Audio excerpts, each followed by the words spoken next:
بسم اللہ الرحمن الرحیم۔ السلام علیکم۔ اللہ کے برگزیدہ نبی حضرت ادریس علیہ السلام، یہ حضرت آدم علیہ السلام کے بعد ان کی اولاد میں سے حضرت شیث علیہ السلام سب سے زیادہ حسین اور لائق تھے، اور شیث علیہ السلام کی عمر 700 برس ہوئی اور ان کی بہت سی اولاد دنیا میں پھیل گئیں۔ حضرت شیث علیہ السلام کی وفات کے بعد بت پرستی کا زور ہو گیا تھا، اس لیے ان کی چوتھی پشت سے پیدا ہونے والے حضرت ادریس علیہ السلام دریائے مصر پر پیدا ہوئے۔ ان کا اصل نام اخنوج یا اجشوخ تھا۔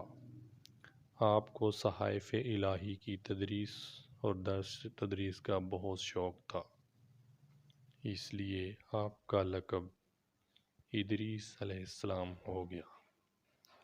آپ کو اس درس و تدریس کے شوق کی وجہ سے ادریس کہا جانے لگا۔ آپ کی ذات باصفات سے 10 خاص باتیں ظاہر ہوئیں۔ پہلا نمبر، پیغمبر مرسلین سے پہلے آپ ہیں۔ آپ پر 30 صحائف نازل ہوئے۔ علم حیات کی اشاعت آپ کی وجہ سے ہوئی۔ نمبر 4، سب سے اول آپ نے قلم سے خط لکھا۔ نمبر 5، درزی کا کام آپ کے زمانے سے ہی شروع ہوا۔ نمبر 6، لڑائی کے ہتھیار شروع میں آپ نے بنائے۔ نمبر 7، جہاد کی سنت آپ کے وقت سے جاری ہوئی۔ نمبر 8، کفار کو قید کرنا آپ کے وقت سے جاری ہوا۔ نمبر 9، پشم اور چرمی لباس کی بجائے آپ کے زمانے میں کرپاس کا رواج ہوا۔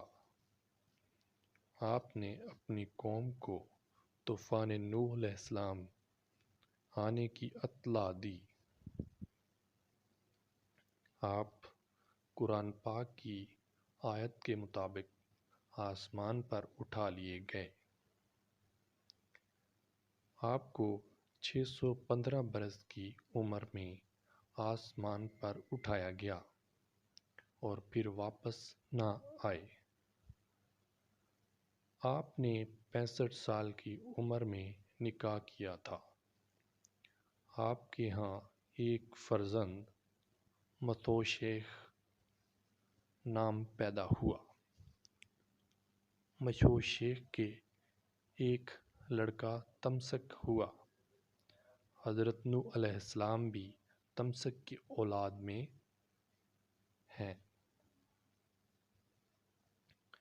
اسی طرح حضرت ادریس علیہ السلام کے متعلق بہت سارے واقعات مشہور ہیں، جس طرح انہوں نے جنگی ہتھیار، قلم کا استعمال اور درزیوں کا کام، لباس وغیرہ کا، یہ سب چیزیں اسی دور میں شروع ہوئیں۔